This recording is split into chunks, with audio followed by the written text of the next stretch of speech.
episode 3 of the Bandwagon. Appreciate you guys for tuning in. We got one of our good friends, co-host today, Brian Roy, aka B Roy, gonna help us out with some draft information. So, where you guys want to start off at? Wait, before we get started, this is why we brought Brian into the show, just because he's a football expert. Have a question, Brian. Let's hear it. What college did O.J. Simpson come out of? University of Southern California. Heisman Trophy winner in probably 68. Okay. And you got a little example of why we brought him in. So he's the football specialist, so we brought him in to share with us a little bit of the draft order, go over the draft. Today right now is the second day of the draft. We're, of course, recording before the draft show. So just wanted to see who's going to get who, where they're going to get them at, and just Brian's overall opinion about what's going to happen. Sounds good. Thank you. It's a pleasure being here today. I appreciate you guys getting me on the show. No problem. Anytime. Let's see what we got here. So, Brian, I just got a question for you. So, they say this year is the year of the quarterbacks when it comes to the drafts. So, who would you say is the best quarterback prospect this year? Well, from everything we're looking at so far, Cam Newton, physically, he's got all the talents. He's got the gift physically. But all of a sudden, out of nowhere, Blaine Gabbert's coming up. So we're hearing his name a lot more. Then you got to look at the teams that need the QB, though. Who's going to go after him? That's true. Are you going to pass up on a Cam Newton and see, that he turns out great later, or is he going to end up to be a Jamarcus Russell? That's true. I was just looking at the draft order, and Carolina has the first overall pick, and they don't have another pick till round 3, so they got to make their pick stick pretty well. You guys think they might go after a quarterback, or with the team that they have, I'm thinking they might go running back or maybe wide receiver. But I'm thinking with Clausen, he was a second rounder or so draft pick, and he's not a solid draft pick to build a franchise off of. So what I would do is get a quarterback so they can compete. Maybe in 1 or 2 years, you'll see which one eventually take the job. Since you got the first pick, you go after Cam Newton. A couple weeks ago, I didn't think he was going to go this high, but all the reports that we're seeing is that he's going to be pretty much number one, him and Blaine Gabbert. And I just say, it's like 1A, 1-2, so I just go with the Cam Newton on that one. With the Cam Newton. I'm going with Cam Newton, number 1 overall. I think I might have to roll that way too, man. He seems like the best prospect, like you said, E-Dub. But Gabbert, what about that guy? How far down you think that guy's going to go? Let's ask Brian. If we look at who needs who, Cincinnati with the 4th overall pick. Cincy needs a QB since their quarterback, Carson Palmer said he's not coming back for any reason whatsoever. Why is he not coming back? He's got $80 million in the bank, and he can walk away from it at any time. He wants to play for the fun of it. And hate to go backwards, but Carolina, we're looking at it today, and Carolina needs a defensive tackle. So to pass up on that Darius kid out of Alabama, I don't know. I'm kind of lost there. What's going to happen? Which throws off everything, because if they don't take Cam Newton, how far can he drop down for us? Hopefully all the way to 12. To the 12th pick nice. To the Vikings. That would be nice. Yeah, so the Vikings, we might have to get us a quarterback too, 12th pick. I don't know if we're going to get one of those top guys who you think might slip to us in the 12th round. Well, right now, 12th pick. Sorry about 12th that. pick. Well, right now, Gabbert's going to be off. Cam's going to be off the board. And the issue is that, of course, if we got to go with a mullet or a locker, we're going to be reaching right now, because they're thinking that they're going to be 25th or even in the second round. So if we get one of them at the number 12, then what we're going to have to do, of course, I think we'll trade some draft picks, trade our draft pick, get probably number 17, 18, and then acquire more draft picks, since we gave one up for Randy Moss and kept him for a month. It's a free pick right there. We just threw out the window. That was crazy. Yeah.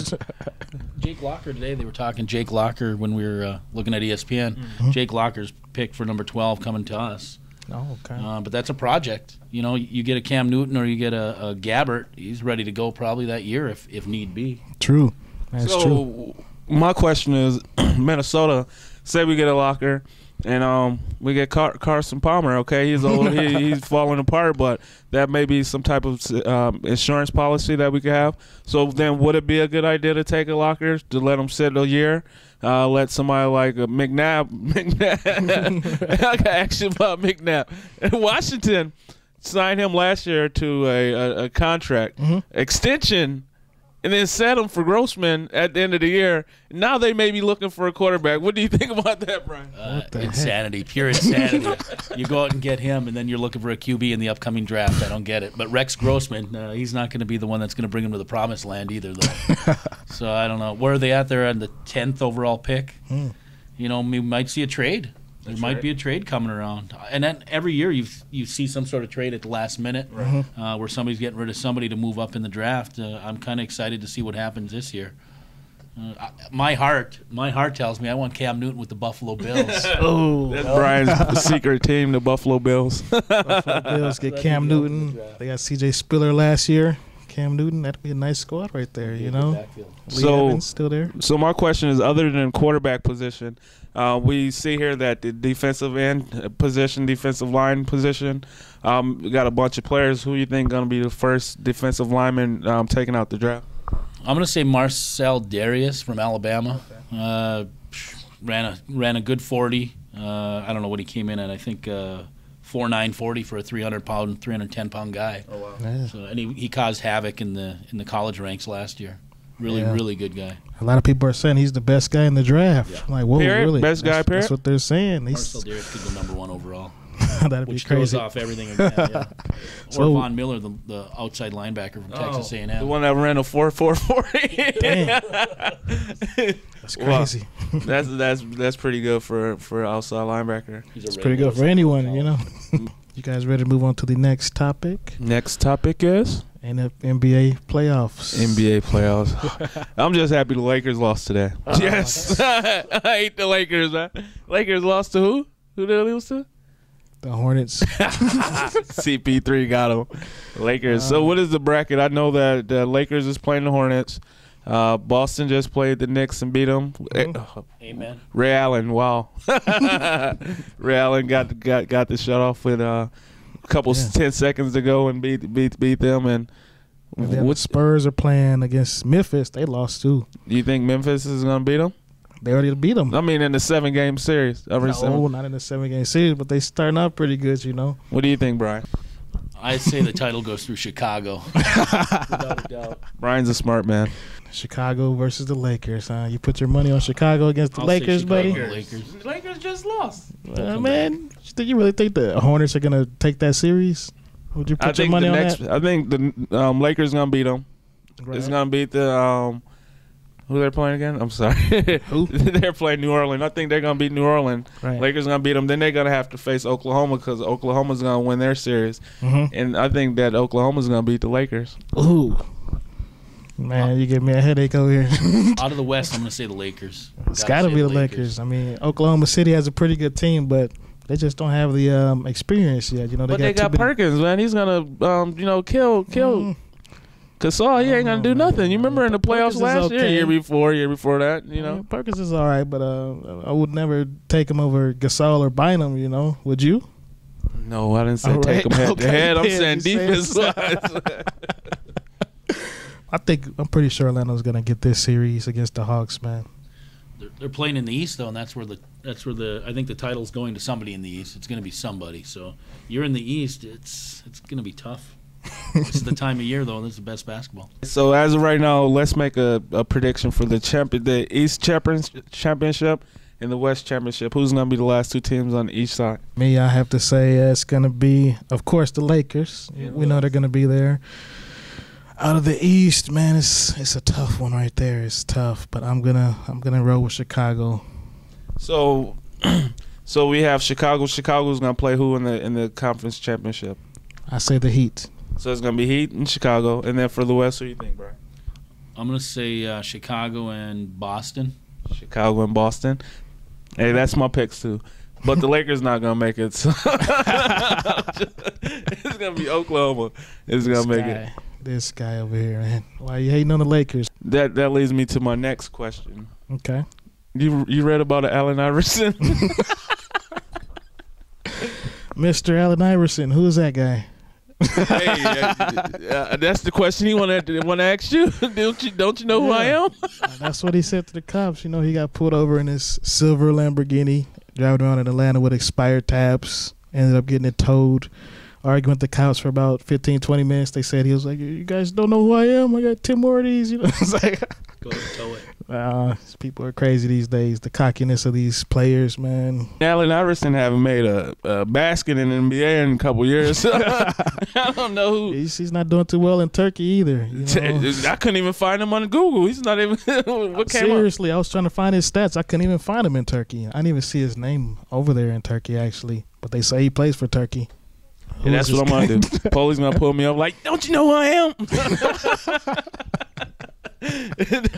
We'll pull that road, but that's just funny how a lot of basketball players think they got this extra. Not just basketball player, but famous people. Period. Famous people, yeah. They got this this recognition. Just say their name and they can get out of any trouble they want. Like my boy LT, not LT, but who got caught with the prostitute? Lawrence Taylor.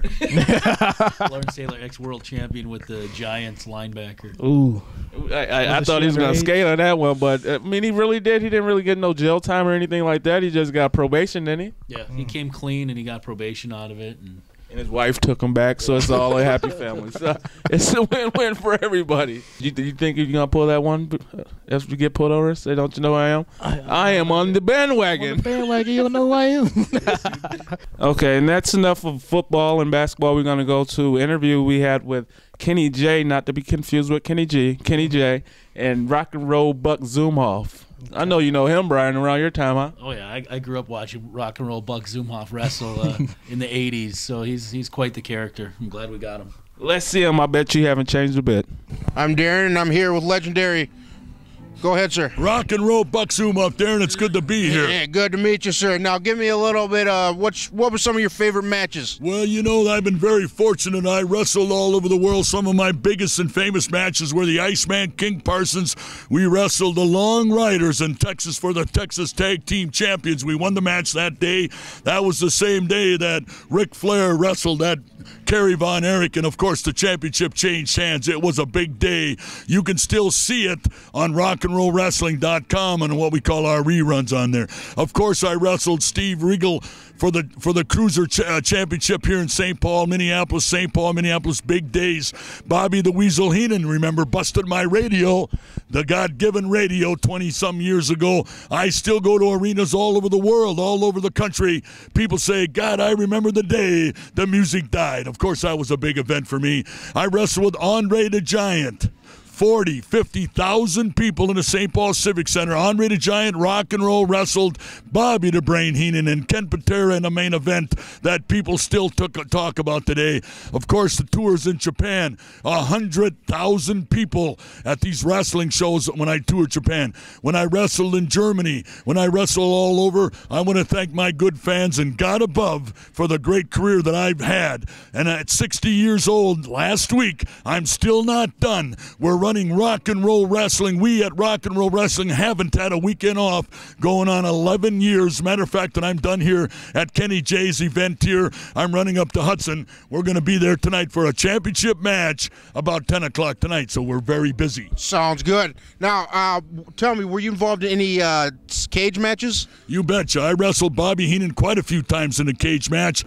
But anyway, they had some cage matches lined up with Mike Von Erich. Mike Von Erich got injured really, really bad. So they said, "Rock and roll Buck Zumhoff, we're going to put you in these cage matches." So I wrestled in cage matches in Texas, Canada, Minnesota, and as a matter of fact, Rock and Roll Wrestling, we had a cage match last week right down in Chicago, Illinois, which included Greg the Valentine Hammer was there, and the Barber Brutus Beefcake was there. Buck Rock and Roll Zumhoff, ladies and midgets all at one night. We were at this little town just south of Chicago, and that was just last week. So we at Rock and Roll Wrestling, we have cage matches. We have traditional all-star wrestling matches. We mix up the midgets. We mix up the giant big Rick Chuck Fulton, 7'1", 400 pounds. He's a part of Rock and Roll Wrestling also. Sounds good. And now, tell me, what's kind of like lifestyle now after AWA? Well, I'll tell you what. When I left, when AWA came to a close, nice way to put it, you bet I ran the independents, but it wasn't enough. I can't run the one independent on a Saturday and wait 3 weeks and go to another independent and wait another month and go to Chicago and wait another month and go to Portland. No. I still have the desire. I still want to wrestle. So the only way I could take care of it was to start my own rock and roll wrestling. You want to see it? letter N, rockandrollwrestling.com. You can book shows from us. You can bring rock and roll wrestling, and we bring all the top talent from, I guess you would want to call the guys that used to work for the WWE, that used to work for TNA. They're still top talent. They're looking for independent places to go. We bring in all the top talent. We have our own source of wrestlers, young high flyers, good-looking gals, little midget gal, midget guys. If you want to go from very, very entertaining to a cage match where we rip each other's heads apart, here at Rock and Roll Wrestling, we can do it all. You can see everything that we do, everywhere we go, and all that's going on. rockandrollwrestling.com. I'm proud to tell you, we're starting year 11. And the last 9 years, by choice, we haven't had a weekend off, or the 4th of July, or Christmas Day night, or New Year's Eve, or Labor Day, or Memorial Day, because we wrestle on them all. And last question here. What was the match like taking on Andre the Giant? I know he's bigger than life. What was that like? I was very, very lucky. I never wrestled Andre the Giant except for the fact that we were in Battle Royals. The one night in Block Arena in Hawaii, he threw out Jesse the Body. He threw out Steve Strong. At that time, they were the Hawaii Tag Team Champions. So the only two left were Andre the Giant and Rock and Roll Buck Zumhoff. Instead of throwing me out, he lifted me up, and we split the prize that night. It's one of the nights I really remember. I did tag team many times in Portland, in Vancouver, in Canada, all over. I tag team 6-man tags. Sometimes Greg Gagne, Andre the Giant, Rock and Roll Buck Zumhoff on the team. Sometimes Iceman King Parsons, Andre the Giant, Rock and Roll. So, of course, I wrestled with him in many, many different parts of the country. But, thank you, I never had to wrestle against him. All right, Rock and Roll, it sounds good. We'll get out of here, and it's been a pleasure interviewing you, sir. Well, I sure appreciate it being on your show here. Like I said before, if you want to find out more about us, rockandrollwrestling.com. Thank you very much. Thank you. We're here today at the benefit for Kenny J. As you can see, wrestlers have turned out like Dr. X, Rock and Roll, and other wrestlers here. It's he said Dr. J or Dr. X came all the way from New York just to be here today. They stick together for fundraisers like this. It's cool to know that they are still around doing things for each other. It's kind of sticking like a family. Fans have turned out. As you can see, signing, having a good time. There's live music. It's just good to see us. I'm here today with none other than, go ahead, sir. Kenny J, the Sodbuster. There you go. Longtime legend of the AWA. Thank you. A long time. So give me some of your highlights that you liked. What was the best about getting out there and wrestling the guys every night? Well, some of my biggest highlights was when Vern Gagne and the Crusher picked me as their third partner in a 6-man tag against Larry Henning, Harley Race, and Chris Markoff. Okay. And we won. And then when I took on Muhammad Ali back in 1976, that was a great feather in my hat, and I really, really appreciate it. And then when I took a tour in 72 to Japan for a month, and I had 5 cage matches, and I had 18 matches all in 1 month, plus with the 5 cage matches. So I've been around, and I wrestled in Spain, I wrestled in Germany while I was in service. Tell me, what was kind of like the life afterwards? Did you guys usually get together after matches and have a beer or something? No, not really. This is only it, and I do this benefit for histiocytosis, and it's just hits my heart that all these wrestlers of the AWA will come here for nothing and help me raise money for research on this disease, and they're so great, I mean, we're not getting younger, right. and they're still making it. Like Dr. X came from New York, and we got guys from Vegas all over, so it's just an honor that these wrestlers do this for me. After all, I was kind of like the peon with these guys back in the 60s, okay. 70s, and now here they're bowing to me, and it just hits my heart. So is that common that you guys stay in touch then over the years? Well, we don't stay in touch that much, other than like if I have this benefit, and then there's the Cauliflower Alley Club in Vegas, which Bachwinkel is the president of. Okay. And wrestlers from all over the world come there, and a lot of people, it's good to meet there, But I think one of my best ones is having something like this, and these wrestlers, they enjoy seeing each other, which they probably haven't seen for years, Well, sounds good. Yep. Well, I don't want to take up any more of your time, sir. I appreciate it very much. Thank you very much. Have a great day, sir. And also you guys. Thank you. Just like I said, he hasn't changed a bit. Thank you very much for your interview. Thank you for letting us come down there and interview you. And, of course, thank you for coming to the Bandwagon and just letting us know more about what you're doing nowadays. It's always nice going back to catch up and seeing what the famous people are doing to help out. That's true. So we appreciate you guys tuning in to the Bandwagon episode 3. See you guys next time. And that's the Bandwagon, BAN wagon.